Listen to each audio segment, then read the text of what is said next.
श्री स्वामी समर्थ. आपल्या सगळ्यांना माहिती अधिक मास म्हणजे पुरुषोत्तम मास चाललाय. शेवटचे काही दिवसच राहिले. आपण भरपूर सेवा केली. आपण भाग्यवान आहात जो आपण सेवा केली, कारण की प्रत्येकाकडून भगवंत सेवा करून घेत नाही. आपण खूप भाग्यवान आहात, भगवानने आपल्याकडून सेवा करून घेतली. आता शेवटच्या दिवसांमध्ये जे आपल्याकडे सेवा झाल्या ना, ते आपण सेवा करू. ती म्हणजे कोणती? तुळस अर्पण करणं. भगवंताला भगवान विष्णूंना तुळस किती प्रिय आपल्या सर्वांना माहिती.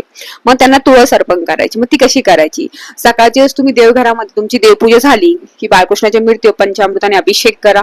तेव्हा ओम नमो भगवते वासुदेवाय नमः मंत्र जप करून अभिषेक करा. नंतर पाणी अभिषेक करा. तेव्हा ओम नमो भगवते वासुदेवाय नमः हा मंत्र जप म्हणून अभिषेक करा, किंवा पुरुष सुक्त म्हणून जरी अभिषेक केलं, स्त्री सुक्त म्हणून जरी अभिषेक केलं तरी उत्तम राहणार आहे.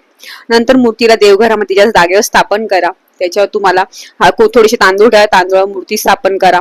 त्यांना गंध अक्षता लावा, तुपाचा दिवा लावा. नैवेद्य म्हणून तुम्ही साखर जरी ठेवली तरी चालेल, गुळाचा खडा ठेवला तरी चालेल. आणि तुमच्याकडे जी तुळस आहे ते तुळस एक एक करून त्यांना तुळस अर्पण करा. तुमच्याकडे एक तुळस असेल, दोन असेल, तुमच्याकडे 10 तुळस असेल तरी चालेल. 2 तुळस असेल तर 1 तुळस त्यांना ठेवा. 1 तुळसानी त्यांना अर्चन करा. ओम नमो भगवते वासुदेवाय नमः, नमो नमः ओ विष्णवे नमः, नमो नमः.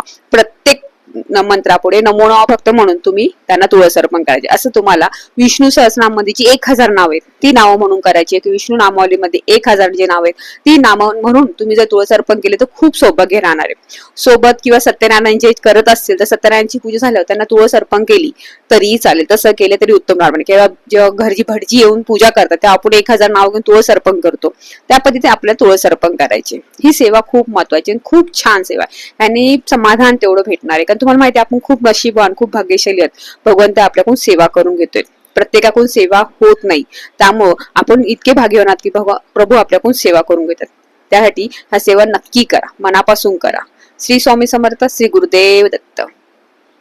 स्वामी शरणम.